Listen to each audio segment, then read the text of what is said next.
Hello everyone, नमस्कार। स्वागत है आप सभी का। जहाँ मैं हूँ वहाँ हरि नहीं, जहाँ हरि है वहाँ मैं नहीं। लॉ ऑफ अट्रैक्शन को एक बहुत सीधी और सरल भाषा में आज समझने की कोशिश करेंगे। लॉ ऑफ अट्रैक्शन वहीं पे वर्क करता है जहाँ पे हम अंदर से बिल्कुल शुद्ध, पवित्र और किसी के लिए कुछ भी गलत भावना अपने मन में ना रखें। मतलब जलन, ईर्ष्या, द्वेष, ये सब चीज़ों से दूर रहें। यह चीज़ तो हमें लॉ ऑफ अट्रैक्शन सिखाती है ना। और लॉ ऑफ अट्रैक्शन ही हमारा हमारा आंतरिक ज्ञान, हमारे जो ग्रंथ हैं उन चीज़ों में सब कुछ लिखा हुआ है। बस लॉ ऑफ अट्रैक्शन को उसको जैसे फॉरेन कंट्री वाले किसी भी चीज़ को ना एक नया नाम दे देते हैं और उस दिशा की ओर हम ज़्यादा मतलब भागने लगते हैं। वो चीज़ें हमें ज़्यादा अट्रैक्टिव लगने लगती है। अगर किसी को ये बोला जाए कि आप ग्रंथ पढ़ लो, ग्रंथ में बहुत सारा चीज़ आपको जानने समझने को मिलेगा, तो कोई भी इंसान उस चीज़ पे उतना ध्यान नहीं दे पाता है। वही चीज़ें अगर हम लॉ ऑफ अट्रैक्शन से जोड़ दें तो इंसान जानने समझने का प्रयास करने लगता है। बस बातों का ही फ़र्क होता है, रहता सेम वही चीज़ें हैं। तो जहाँ मैं हूँ वहाँ हरि नहीं, जहाँ हरि है वहाँ मैं नहीं, इस बात की गहराई को हम समझते हैं। मतलब जहाँ पे मैं हूँ, मैं का मतलब होता है अहंकार भावना, खुद में किसी भी चीज़ को लेकर ईगो रखना। मतलब हम अगर गलत चीज़ों के प्रति हम अपना ध्यान लगाते हैं, जैसे किसी के साथ में जलन, ईर्ष्या भाव रखना। अगर कोई इंसान आगे बढ़ रहा है तो उसके लिए जलन भावना पैदा होना। और मतलब किसी भी फील्ड में अगर आप आगे बढ़ना चाहते हैं ना और निर्मल होकर आप आगे बढ़ना चाहेंगे तो आपका सारा कार्य ऑटोमेटिक हो जाता है। मतलब अगर आप अंतर्मन से निर्मल, पवित्र, शांत, लोगों के प्रति अच्छा सोच रखने वाले, अपनी आस्था को मजबूत रखने वाले ऐसे सत्कर्म व्यक्ति हैं ना, अपना एक लक्ष्य हासिल कर लेंगे जो आप करना चाहते हैं। क्योंकि आपका माइंड, आपका ऑरा पॉजिटिव है। आप लोगों के प्रति कैसा नज़रिया रखते हैं, कैसा भाव रखते हैं, ये सब कुछ आपके माइंडसेट पे निर्भर करता है। और बात की गहराई ये है, जहाँ मैं हूँ वहाँ हरि नहीं, जहाँ हरि है वहाँ मैं नहीं। मतलब आप अहंकार भाव से खुद को कर्ता ना मान करके आप ऊपर वाले को सब कुछ करने वाले हैं ये सोचकर आप चलते हैं ना, तो ऑटोमेटिक आपके साथ में परमात्मा है। हम में ही राग द्वेष है, हम में ही सही गलत की पहचान है, हम में ही सत्य असत्य है, हम में ही अंधेरा भी है और हम में ही रात है। मतलब हम जैसा सोचते हैं, अगर हम किसी के प्रति गलत भाव रखते हैं तो वहाँ पे आप अंधकार में जा रहे हैं। वही चीज़ अगर आप दूसरे के प्रति अच्छा भाव रखते हैं तो आप प्रकाश की ओर जा रहे हैं। सब कुछ हम उस ऊपर वाले पे सौंप देंगे ना, जहाँ पे आप में आपकी अहम की भावना नहीं होगी। मतलब मैं करता हूँ ऐसी भावना आपके मन में नहीं होगी, वहाँ पे प्रभु का निवास होगा। मतलब मैं भावना जहाँ खत्म होती है वहीं पे प्रभु विराजमान होते हैं। मतलब अपने आप को ये सोचकर सौंप देना कि मुझ में इतनी सामर्थ्य नहीं है कि मैं कुछ कर सकूं। सब कुछ करने वाले आप हो। आप जिस भी मार्ग पे मुझे रखना चाहोगे वो मुझे स्वीकार है। बस ये है कि आप उस दिशा पे जाइए और आपको इतना पता होना चाहिए कि कौन सा राह सही है और कौन सा राह गलत। इतना तो हर इंसान को पता होता है, फिर भी हम कई बार गलत जगह पे फंस जाते हैं। लेकिन वहाँ से हर चीज़ अगर कहीं पे गलती हो गई है ना तो उस चीज़ को भूल जाइए, क्योंकि हम इंसान हैं और हम इंसानों से ही गलतियाँ होती हैं। तो उस चीज़ों को आप भूलकर एक नए सिरे से नई ज़िंदगी की शुरुआत करिए। ये मत सोचिए कि मैंने जाने अनजाने में वो गलती करी है तो मैंने बहुत बड़ा अपराध कर लिया और अपने आप में आप गिल्ट फील कर रहे हैं, आपको लग रहा है कि मैं अपने आप को माफ़ी नहीं कर पा रहा हूँ।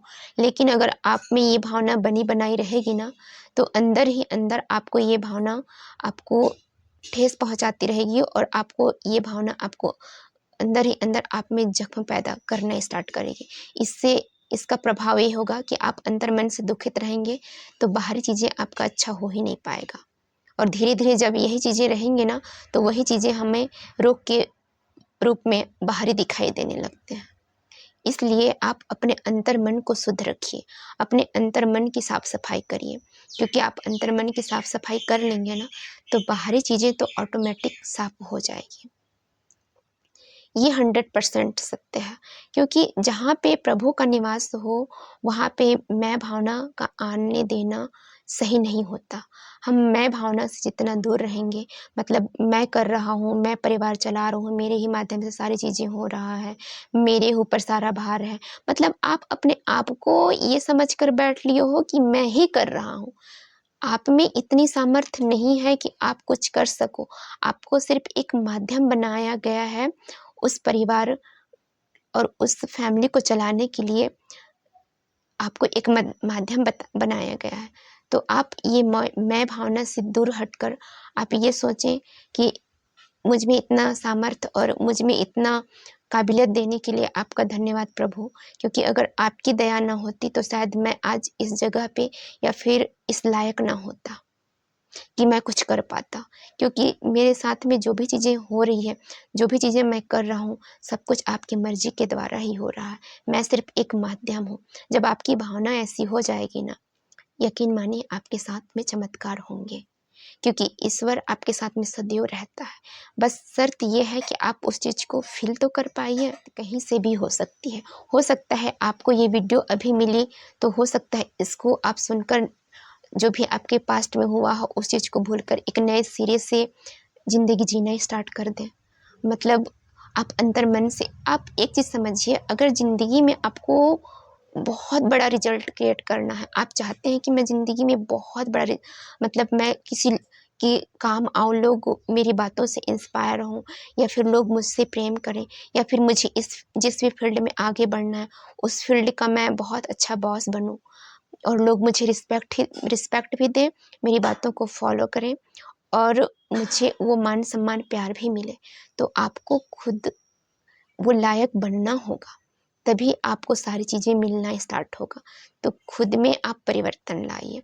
खुद में आप जब आप परिवर्तन खुद में लाएंगे ना तो ऑटोमेटिक आपका ऑरा क्लीन होगा, और जब आपका ऑरा क्लीन होगा ना तो ऑटोमेटिक आपका सारा कार्य ऑटोमेटिक होना स्टार्ट हो जाएगा।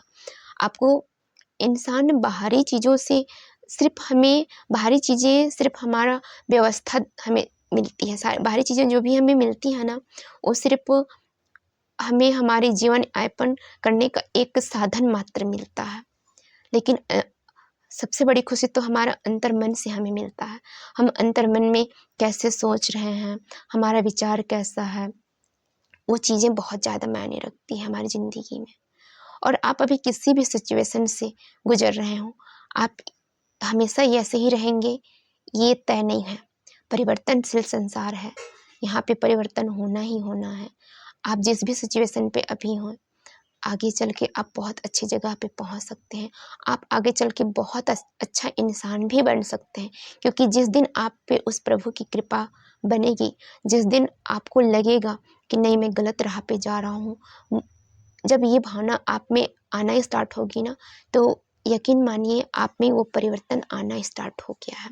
तो मैं तो कहती हूँ कि आप अपना दिन का शुरुआत ही आप अच्छे लक्ष्य और अच्छी चीज़ों को सोच कर करिए। उस ऊपर वाले को धन्यवाद देकर करिए जिन्होंने हमें ये जीवन दिया है। जब आप ऐसा करेंगे ना तो आपका पूरा दिन एनर्जेटिक खुशी मन से गुजरेगा। और सबसे बड़ा मोस्ट इम्पॉर्टेंट चीज़ है, हम भविष्य को लेकर बहुत ज़्यादा टेंशन में रहते हैं।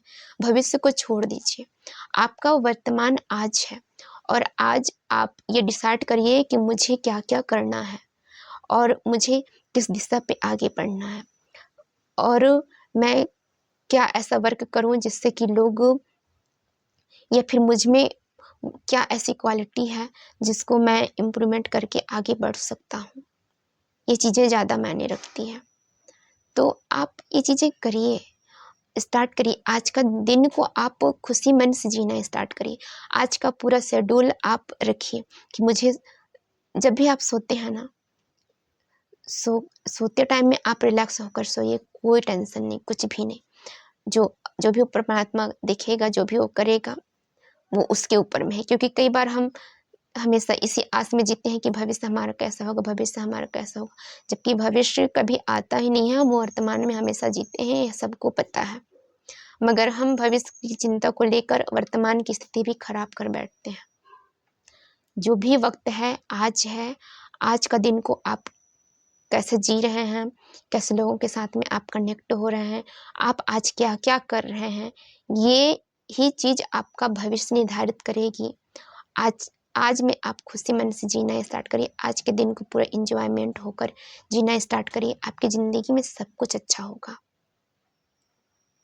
आज पे ही आप फ़ोकस रखिए। मैं तो 100% यही बोलूँगी कि आज जो आपको आज का दिन मिला है, आज का दिन को ही आप खुशी मन से जीना स्टार्ट करिए।